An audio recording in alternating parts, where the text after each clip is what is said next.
Namaskar. Hello and welcome to PGurus channel. I am your host Sri Iyer. Qatar, the main player who started it all, this whole Nupur Sharma controversy. How clean is Qatar? Or rather, how dirty is Qatar? What exactly happens with this country? This country has the highest per capita income in the Middle East region, and yet it is hunting with the hounds and running with the hares. United States knows about it. India knows about it. Just about everybody knows about it. Yet, there is a certain blinkered approach when it comes to dealing with Qatar.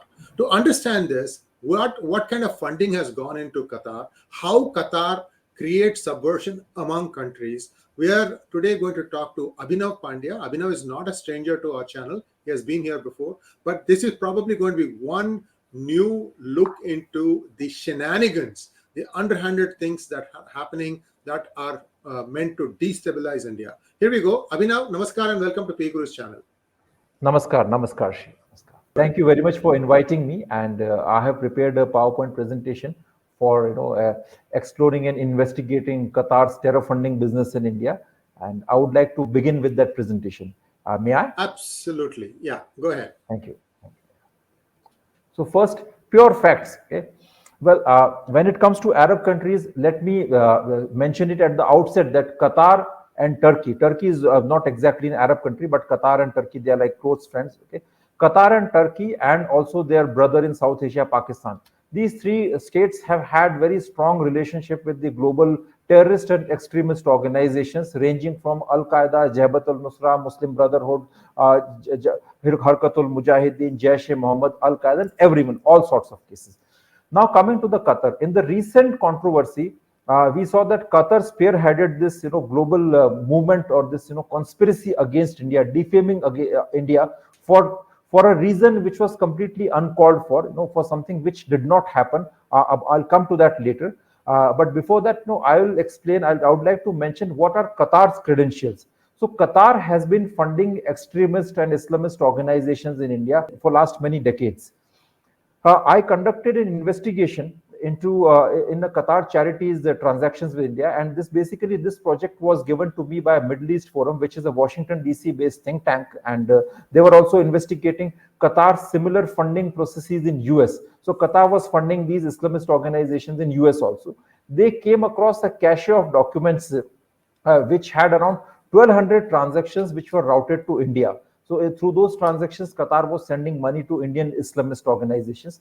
So I explored that investigation along with my co-author in this report, Mr. 𝗤𝙧𝙤𝘀. He also worked with our organization then. So beginning with that, so since 2008-2009, Qatar was funding Islamist organizations in India, and the main actor in that was Eid Charity, which is also known as this is Sheikh Eid bin Mohammed Al Thani Charitable Association, or in short, we can call it Eid Charity. It came in the global scrutiny in 2013 because its founder, Abdul Rahman Noyami, was named as a specially designated global terrorist by the US Treasury Department, and he was providing financial and material support to Al-Qaeda and its affiliates in Syria like Jabhat al-Nusra and all. So this organization, they did 1,200 transactions to India, and they were routed through directly and through other indirect channels, and mainly through individual contributions, and all those contributions came in small heads so that you cannot detect them. In total, about $7.82 million were transferred to 8 Salafi and Islamist organizations based in India. The largest amount of money came to Salafi Philanthropic Society, which was about 769 transactions, and in total it was 71,845 Qatari riyals. Second was Symposium Educational Charity Society, 333 transactions. Also, the presentation has the URL link to the report. So the numbers, if anyone wants to study the numbers, they can refer to them. Yeah. Go ahead. Please continue. Yeah. So now coming back to the Salafi Philanthropic Society, which is registered at Salafi Charitable Trust, Narikuni. It's based in Kerala, and it received $4.9 million.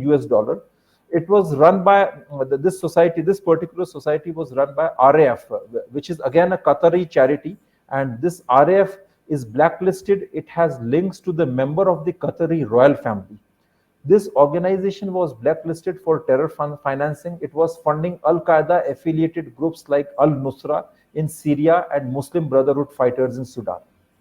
Then Dr. Hussain Madhavoor, who is the tallest Salafi leader in Kerala, also the head of the Kerala Nadwatul Mujahideen. He is the founder of this Salafi Philanthropic Society.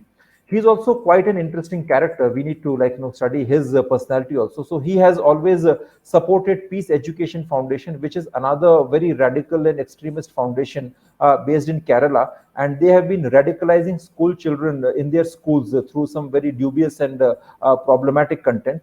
And this organization, Salafi Philanthropic Society, also had some informal linkages with the people and those networks which were joining this ISIS. So Dr. Hussain Madhavoor openly praised Mr. M.M. Akbar, who is the head of Peace Education Foundation, which is also one of the organizations that received money from each charity. So Mr. M.M. Akbar is also known as Zakir Naik of Kerala, and because of his controversial speeches. And Mr. M.M. Akbar, his foundation, Peace Education Foundation, has a very dubious track record. In 2016, many ISIS recruits had links with this group, Peace Education Foundation. ISIS Khurasan Province, that is the Afghanistan headquarters of Afghanistan unit of ISIS. Its the chief, not its chief, its representative, who was the mastermind of the Kerala ISIS module, Mr. Abdul Rashid Abdullah. He openly made a statement saying that the peace education schools have a huge support base for ISIS and ISIS ideology. The people who study in those schools and their parents, they have a very strong soft corner for the ISIS ideology. And Mr. M.M. Akbar, he concealed the identity of two former employees who traveled to ISIS Khurasan province to join ISIS. Okay. In 2017, Mr. M.M. Akbar was arrested. He was arrested while flying to Qatar, and the charge was radicalizing the school children. And in my presentation, you can see this small box, in which a questionnaire has been given, and it was part of a primary school curriculum. That suppose your best friend Adam Suzanne has decided to become a Muslim. What are the choices? Choice number A: he or she has to change her name to Ahmad Sara immediately. Choice number B: she is wearing a chain with a cross, need to remove it. C: learn the Shahada. D: run away from home as parents are not Muslims. E: eat halal chicken. So this is how they were trying to radicalize little children in a very subtle manner. Then you had the Symposium Educational Charitable Society. Now this organization, which also received large amounts of money, it's a ghost organization. They don't have online existence. Now, what Qatar donors were doing was that they were basically transferring money to some shady trusts and some shady individuals who would have an account, who would have an online existence, and after receiving the money, they would simply disappear. And since they were charities and NGOs, they easily got FCRA certifications and registrations through their political connections in the previous governments. So it was very easy for them to get money.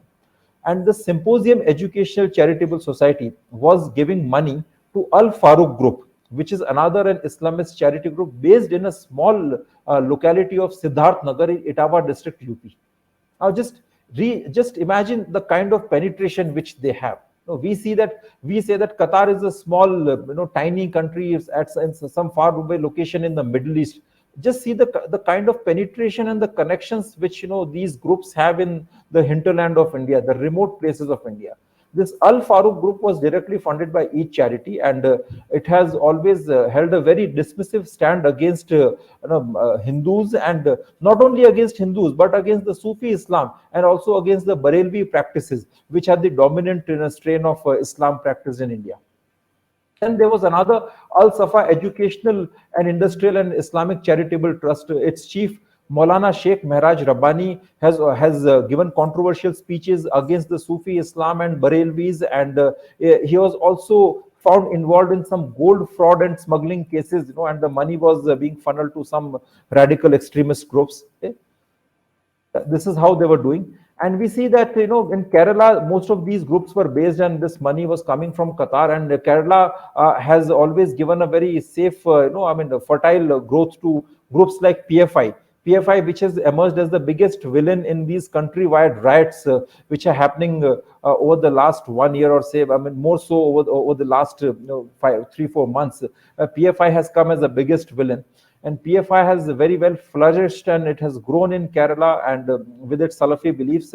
And it's not just that they are confined to Kerala. Even in Sri Lanka, the Easter bombing culprits, those they believed in Salafi, radical Salafi teachings, and the investigations later found that the perpetrators, they traveled to India, they traveled to Tamil Nadu, and these southern Indian Salafi networks, they were in touch with them. This one report says that they also traveled to Kashmir before perpetrating that. And these groups also have linkages to ISI. So that's another wing which ISI has opened in southern India.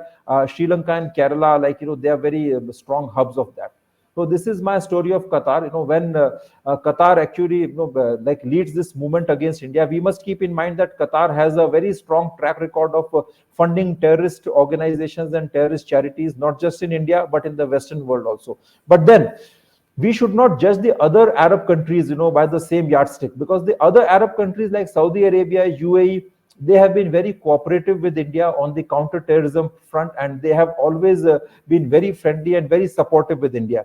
And in the recent past, we can see that the Saudi Arabia, UAE, India, and Israel, they are forming some kind of a quartet group, which has emerged as a very strong balancing block in the global geopolitical scenario.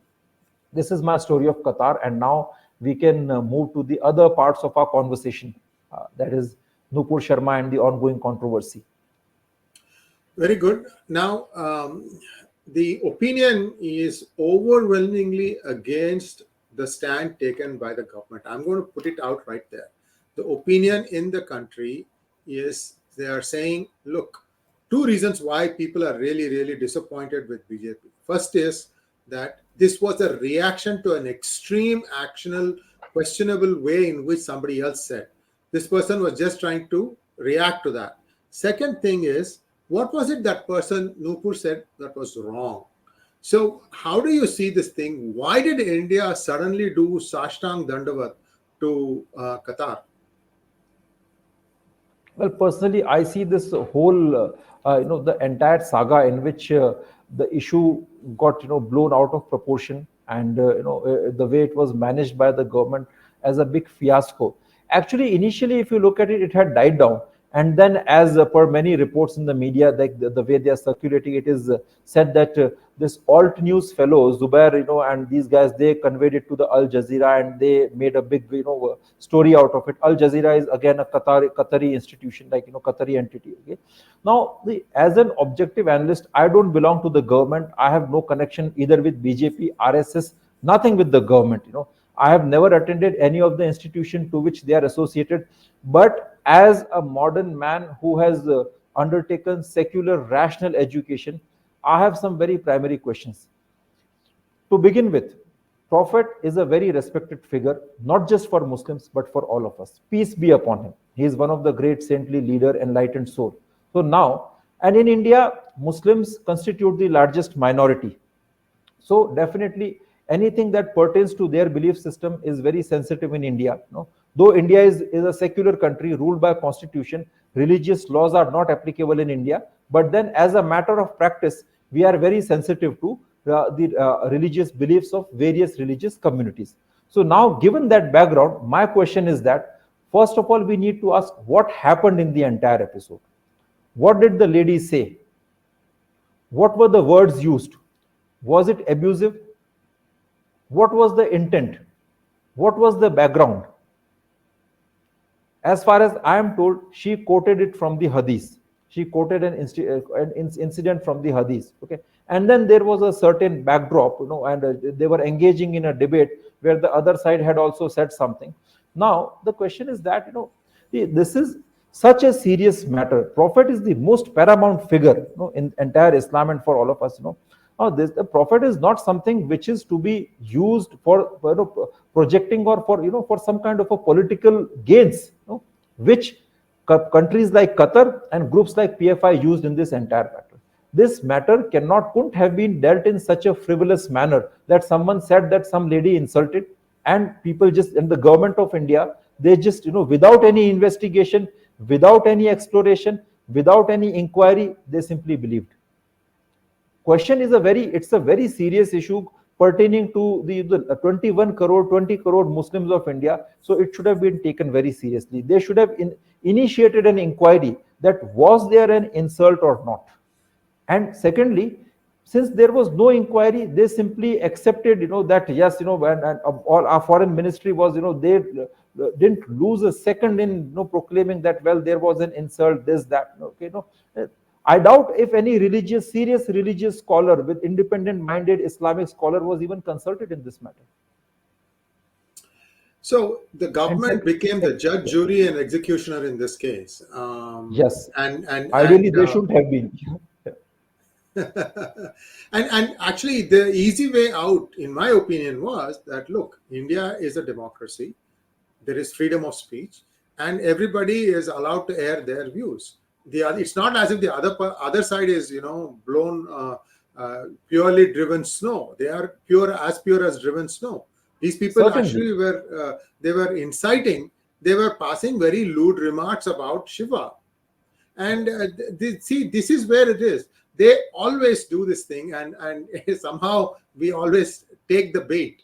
They always try to needle you with something and then try to see your reaction. And if your reaction is something that, very sharp, then they'll start playing the victim card. And this, to me, is another victim card. But absolutely. Be that as it may, a lot of people keep telling us, I mean, these comments, my ears are full now, that there are so many lakh employees in Qatar, in the Middle East. Where will they go if the government decides to extradite them? They are there because the government needs them. Yes. I mean, this is a joke. All the ones that have to be left, have to be driven out, have already left because of the COVID virus. All service industries is completely flattened out in the Middle East. The ones that are left are the essential service people. If they leave, then that country collapses. It is that the country has to decide what they want to do. Even today, I'm saying, if the government says, look, we are going to also insist that you issue a statement that you respect as a person of Qatar, that you respect and say that it was wrong on part of Muslims to talk derogatory about Hindu gods, I would take that. That needs to happen. Anyway, go ahead, sir. Certainly, so this ideally the first line which government should have taken, officially, it would have been that, well, first of all, blasphemy, we don't have a law like anti-blasphemy, which is prevalent in Pakistan. Okay? There is nothing like that. But yes, as a matter of practice, since we are a democracy, we have this multicultural, traditions, and, a lot of communities are living together. So as a matter of practice, we try to respect the religious beliefs of all the communities. But then it is a two-way business. It has to be reciprocated equally. It can't be, it can't be a one-sided business. So any inquiry, any investigation into what exactly happened should have brought out the right background and the context to what she said. And secondly, like she quoted something from the hadith, like this is mentioned in the hadith al-Bukhari 5136, that Prophet peace be upon him, Prophet Muhammad married Hazrat Aisha when she was 6 and the marriage was consummated at the age of 9. Okay? Now see, I will analyze this whole issue as a student of the philosophy of religion. Many scriptures, like Hindu scriptures, we also have very mythical animals, mythical elephants like Aravat, mythical horses, mythical creatures like Garud. Okay? Like Islam has a mythical holy horse like Burrak. Okay? Secondly, just the way this Hazrat Aisha incident is mentioned in Mahabharata, also we come across an incident where it is mentioned that Draupadi was married to 5 Pandavas, but that doesn't make her less worshipable. Those societies were different, the value systems were different. Okay, we accept those things, in consideration with the background which was prevalent in those societies. We respect them. Likewise, Muslims should also accept their scriptures. They should respect their scriptures, and they should accept what is written in their scriptures with a very rational and an open mind. They should respect the Prophet. If they are ashamed of what is written in hadith or what is written in Quran, then it is their internal problem. Prophet was indeed a great soul, and the Muslims need to realize it. Very true. And are you done with your presentation, or do you have more slides? No, my presentation is done, but yes, the slides are done. In this, Okay. what I wanted to highlight is that this. I feel that personally, this whole business was a conspiracy hatched by groups like PFI, which are always like on the payrolls of the foreign agents, and some countries like Qatar, which have been using religious extremism to project their geopolitical goals, including Pakistan and Turkey, and some of the fifth columnists of India, which include some media people and some civil rights activists, which are also doing it for some lucrative monetary gains and all. But then the Muslim clergy and the leadership and the Muslim citizens of India should understand that the religion and the spiritual values are more important than these people, and they should not get swayed by these miscreants who are trying to use Islam to pursue their personal interests. Yeah, you made one very telling point, Abhinav, and I want to ask you a question on this. The form of Islam that was, because it's changing now, was in India was the Sufi Islam, which is more Yes. peace-oriented, and it's much more in tune with the Sanatana Dharma. And now the radicalization has started, 30 years, 40 years, whatever. Many people who used to be clean-shaven like you and me have now started sporting beards, and they also shave their mustache. So they are trying to look more and more. This kind of an impression to create that there are more of us than you think seems to have become, like a obsession. Are you really sure the population of Muslims in India is 20% or not something less than that? So official figures say around 15. The last time I heard was 2011 census, 14 crores or something like that. No, 14, 15. And then, but I'm not really, sure about. I really need to cross-check the figures. But then some rough estimates talk about 20 crores, 21 crores, like that. Okay. But yes, I don't claim to be an authority on the statistics, and we can always cross-check it. Okay. So don't go by what I say about the numbers, Right. See, now what is happening is there was a controversy in the South that never reached the North India. MSM in India is extremely biased in the sense that their lens doesn't expand much beyond Delhi and Mumbai. I'm telling you, honestly. And anything outside of these two, they don't think that is newsworthy unless somebody really pushes hard and gets it out. Yes. There is a story that has been doing the rounds, especially in Kerala and Tamil Nadu, where halal certification has become a huge controversy. And I'll tell you what exactly it is for those of you who have not been following news from the South. So what has happened is there have been many halal experts who have come on TV and said that any food prepared according to halal, we have to spit on it. Spitting into it is how we certify that this is halal. So the moment this thing came out and many felt that it was their responsibility to say that this is what it is, many non-Muslims stopped going to halal restaurants. All of a sudden you saw that the halal boards have been taken out from many of these restaurants. They already changed the names to Hindu sounding name. So you don't know whether the restaurant is a halal or not. So there is an economic problem that is coming up. Like this, there are also some other things that is causing, like for example, halal certification for soap. Why do you need halal certification for soap, for a comb, for a toothbrush? It is becoming ludicrous. People have started saying that, look, you're trying to make it look like, you're trying to grab the portions of economy without really having any basis for it. Halal should be only certified on food, and India hasn't come out with this. And it is also certified by an independent body for which you have to pay crores to get that certification. And Indian manufacturers do that because if I don't have it, I may not be able to sell. There is no dharmic certification. There is no dharmic certification on the food. Yes. Right? You could do that. You could say it is cow ghee. You could say there is no artificial fat. There are lots of stuff that can be done. So what I'm trying to say is the common person who happens to be of Islamic faith is getting hurt in this. And that separation has to happen. The radical versus the common person. And this can't be done by you and I.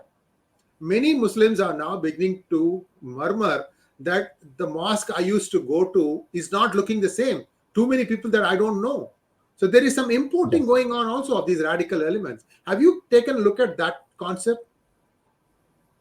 Yes, I feel that this is the problem with the young generation. If you talk to the older generation of Muslims in India, they so normally, yes, I'll just begin with one saying. If you go to and talk to any local, like district level intelligence people, and ask them a question, what is the difference between a Barelvi and a Deobandi Muslim?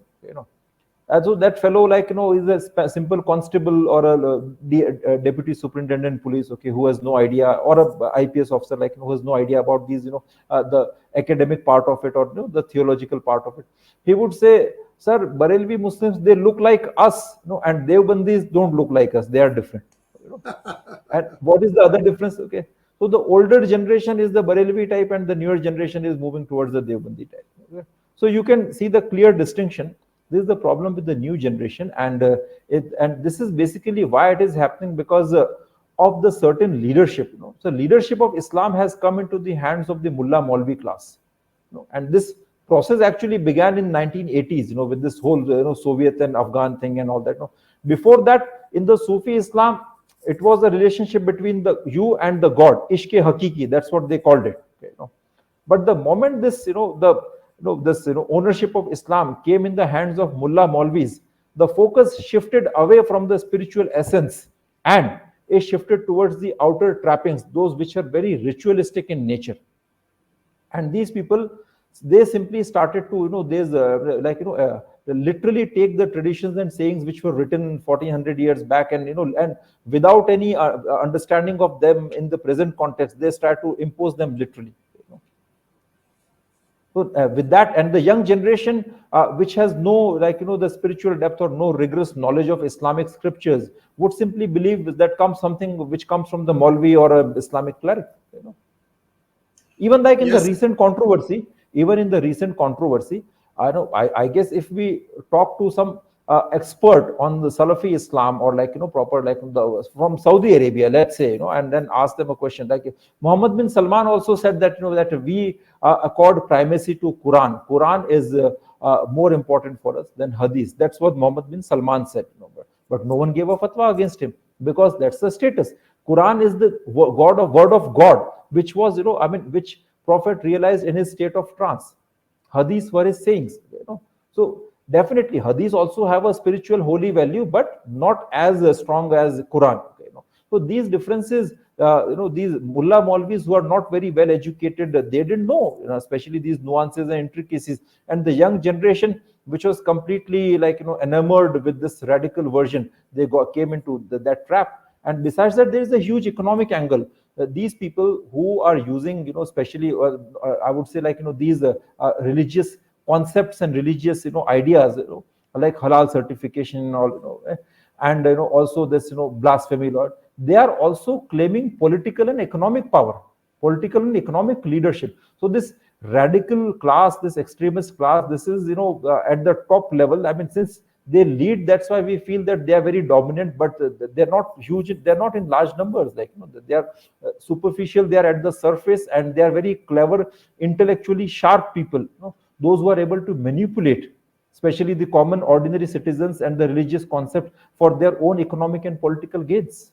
But once you start questioning and countering what they're doing, then after that the whole thing falls flat. Government of India, we are a secular country. We should be, now it is the onus is on the government to ask these questions. Why do you need halal certification?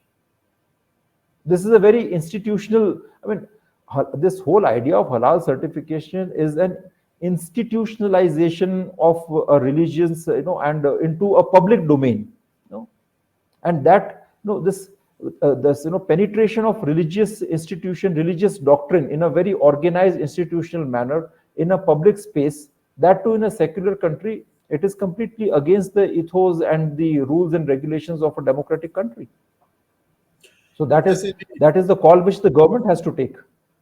Absolutely, and I think something serious has to be done. This is the last time India should be apologizing for a crime that they did not commit. That's how I feel, and it's really, really sad. Whatever be the other compulsions, come on now, don't give us all that stuff. If you are thinking that you are a Vishwaguru, then don't say you are a Vishwaguru. Don't say that you are going to be a 5 trillion economy in 3-4 years time. Because if you get there, that you are truly a Vishwaguru. At 5 trillion economy, nobody is going to push you aside. So it's just a confused mix of ideas. Whoever decided that this should be the path that they should take was wrong. And of course, this government doesn't believe in communicating, and they won't say that, yes, there was a mistake, because we learn more from our mistakes than from our successes. This is life lesson number one.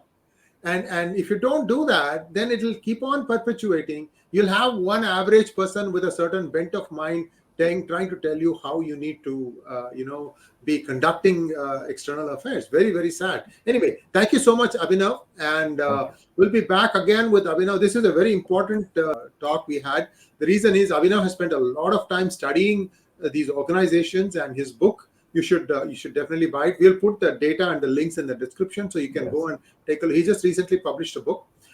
This is the book. It has the detailed description of all the various Islamic sects, like the Deobandism, Salafism, and Barelvi school.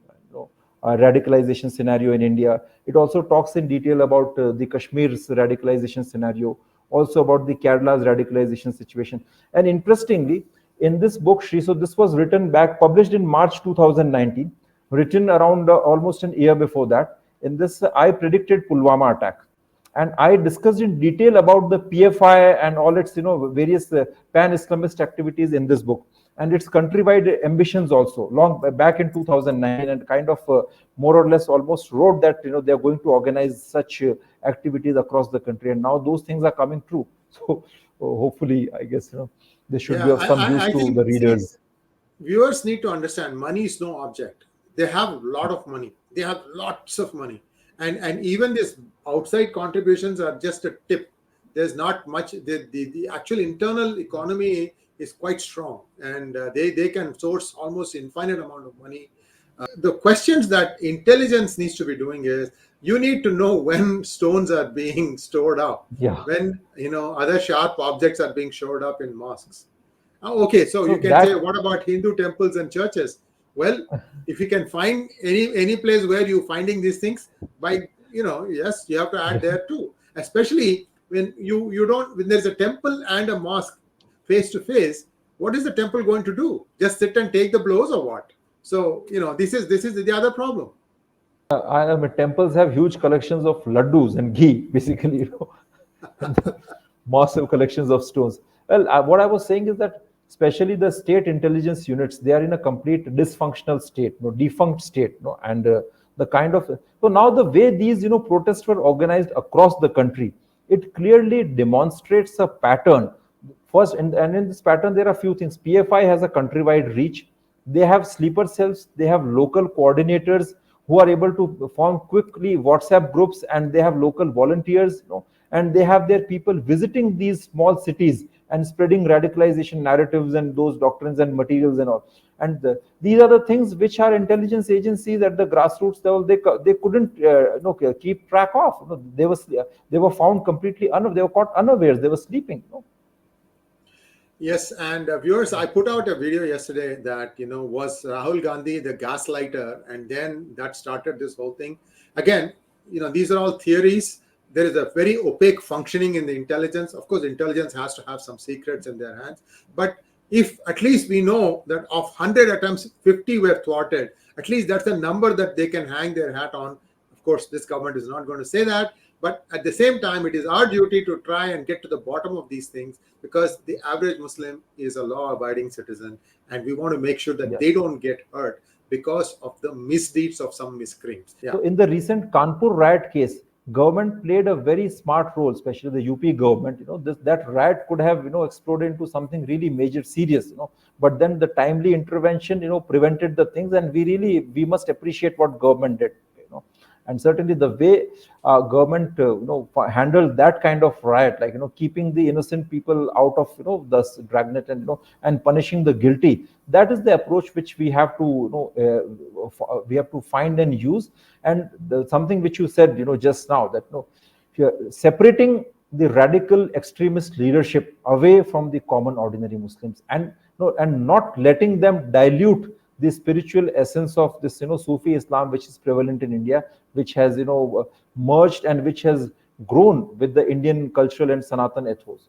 That these are the two most critical things that we need to do. Wonderful, wonderful. And thank you once again, viewers. Do like, share, and subscribe to our channel. And don't forget to click on the bell button for notifications. And if you think you found this Hangout useful, please consider donating using the super thanks button. Namaskar. Namaskar.